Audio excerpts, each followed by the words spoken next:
پیغمبر پاک اپنے عظیم صحابی ابا ذر سے فرماتے ہیں یا ابا ذر اغتنم خمسا قبل خمس، اے ابا ذر 5 چیزوں کی قدر کریں، 5 چیزوں کو غنیمت جانیں 5 چیزوں کے آنے سے پہلے۔ کون سے وہ 5 چیزیں؟ اغتنم شبابک قبل حرمک، اپنی جوانی کی قدر کریں، بڑھاپے آنے سے پہلے۔ جوانی جائے گی تو پھر ہاتھ نہیں آئے گی وہ۔ عزیزان اس وقت کیا ہو رہا ہے؟ سارے جوان موبائل میں لگے ہوئے ہیں، ہر ایک یہی کہہ رہا ہے، سوال پوچھتے ہیں تو بھی موبائل میں کھیلنا کیا ہے، موبائل کے اندر پب جی کھیلنا کیا ہے، وہ کھیل کھیلنا کیا ہے، یہ کھیل۔ عزیزان یہ جوانی اس کے لیے نہیں ہے۔ جوانی میں انسان کی صلاحیتیں ابھرتی ہیں۔ دیکھیں ایران عراق کی جنگ میں جنہوں نے اسلام کی دفاع کیا ہے، ایران میں تقریباً 2 لاکھ شہداء ہیں، ان میں سے اکثر شہداء 13 سال سے 20 سال کی عمر میں۔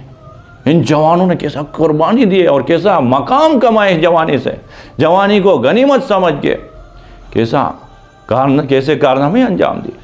ایک 13 سال کا جوان حسین فہمیدہ، امام خمینی رحمۃ اللہ علیہ فرماتے ہیں ان کی شہادت میں جو پیغام دیا امام خمینی رحمۃ اللہ علیہ نے، کہا کہ رہبر من اون 13 سال جوان حسین فہمیدہ، میں پوری دنیا کا رہبر ہوں لیکن میرا رہبر تو وہ 13 سال کا جوان حسین فہمیدہ ہے۔ اس جوانی سے کیسے جو مقام کو حاصل کیا اس نے۔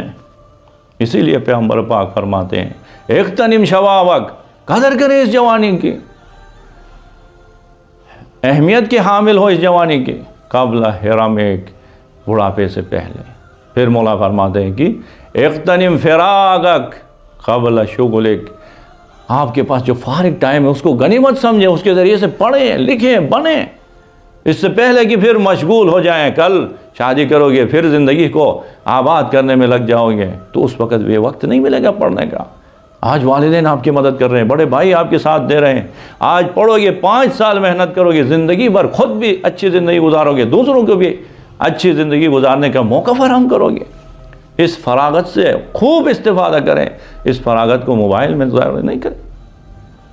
پھر آگے خداوند پیغمبر پاک فرماتے ہیں ابا ذر اغتنم صحتک قبل سقمک، اس صحت کو غنیمت سمجھیں اس سے پہلے کہ آپ کے اوپر بیماریاں آ جائیں گی۔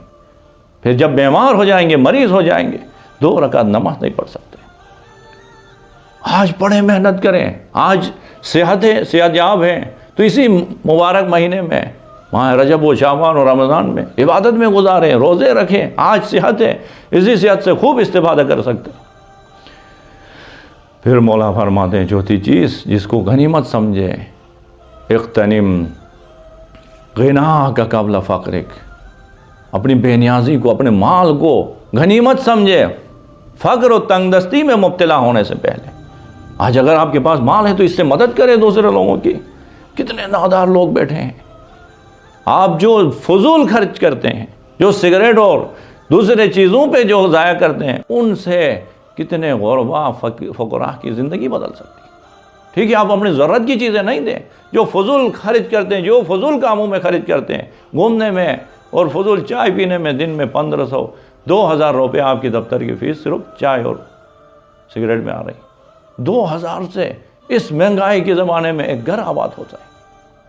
اس کو غنیمت سمجھے، اسی لیے تو خداوند فرماتے ہیں وہ وقت آنے سے پہلے آج خرچ کریں۔ سورہ بقرہ میں خداوند فرماتے ہیں یا ایھا الذین آمنوا انفقوا مما رزقناکم من قبل ان یأتی یوم لا بیع فیہ ولا خلۃ ولا شفاعۃ والکافرون هم الظالمون۔ اے ایمان والو، جو کچھ ہم نے آپ کو دیا ہے رزق کی شکل میں، اس کو خدا کی راہ میں انفاق کرو، خرچ کرو، اس سے پہلے کہ وہ دن آ جائے جس میں نہ کوئی کاروبار کام آئے گی، وہاں پہ کاروبار نہیں ہے، ولا خلۃ، نہ کوئی دوستی کام آئے گی، ولا شفاعۃ، وہاں پہ نہ کوئی شفاعت کام آئے گی۔ آج اپنے لیے آخرت کا گھر آباد کرنا ہے تو آج دنیا میں خرید کریں۔ پھر اس کے بعد آخر میں پیغمبر پاک فرماتے ہیں ابا ذر اغتنم، غنیمت جانے حیاتک قبل موتک، زندگی کو غنیمت جانے موت کے آنے سے پہلے۔ موت آئے گئے تو پھر انسان کے اعمال کے دروازے بند ہیں، پھر اربوں سال کھربوں سال اسی حالت میں زندگی گزارنے جو دنیا میں کیے اسی کے ذریعے سے۔ ان اربوں سال خربوں سال کے لیے آج خدا نے حیات جو دیا ہے، زندگی دیا ہے، اس سے اپنے لیے آبادہ کریں۔ اسی لیے تو خداوند عالم سورہ مبارک نحل میں فرماتے ہیں ما عندکم ینفد، آج اس دنیا میں جو کچھ آپ کے پاس ہے فنا ہے، برباد ہے، وما عند اللہ باق، اور جو کچھ خدا کی طرف بھیجے ہو، آخرت کی طرف بھیجے ہو، وہ باقی ہے آپ کے لیے، آپ کی زندگی کے لیے وہی باقی ہے جو خدا کی راہ میں دیا۔ اس زندگی کو غنیمت سمجھے۔ آج کتنے ایسے ہیں قبرستان میں جو تڑپ رہے ہیں ایک معمولی کام کرنے کے لیے دنیا میں واپس آنا چاہتے ہیں۔ آج اسی زندگی میں اپنے رشتہ داروں کو راضی کرائیں، کل اگر وہ راضی نہ ہو تو آپ پل صراط سے نہیں گزر سکتے۔ آج اگر خدا نخواستہ کسی کا حق کھایا ہے، دیکھیے بہنوں کا حق کو ہم نے پامال کر کے کھا کے بیٹھے ہیں، رشتہ داروں کے حقوق کو کھائیں، آج ادا کریں، ورنہ قیامت کے دن حدیث میں ہے کہ اگر 1 درہم کسی کا حق کھائے ہو، حرام طریقے سے کھائے ہو، وہ پل صراط میں آپ کو پکڑ لے گا، کیونکہ حقوق الناس کو خدا معاف نہیں کرتا ہے جب تک وہ انسان معاف نہ کرے۔ وہ پکڑ لے گا اور کہے گا آج میرے حق دے دے، میرا 1 درہم دے دے، اور وہاں پہ 1 درہم جب نہیں دے سکتا ہے تو اس کے 70,000 رکعت نمازیں ادا کرنا پڑیں گی۔ 1 درہم کے بدلے میں 70,000 رکعت نماز دو گے، پھر وہ راضی ہوگا آپ سے کہ 1 درہم کے۔ عزیزان، پوری زندگی کی نمازیں 70,000 نہیں بنتی ہیں۔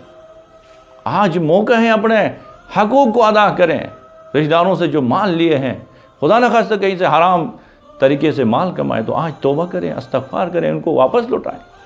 بس موقع آج ہے عزیزان، اموال و انصاب سے فائدہ اٹھانے کا وقت آج ہے، لیکن مرنے کے بعد اموال و انصاب کام نہیں آئیں گے، وہاں پہ اعمال کام آئیں گے۔ خداوند عالم کی درگاہ میں دعا ہوں کہ خداوند عالم ہمیں اس دنیا ہمیں اموال و انصاب سے استفادہ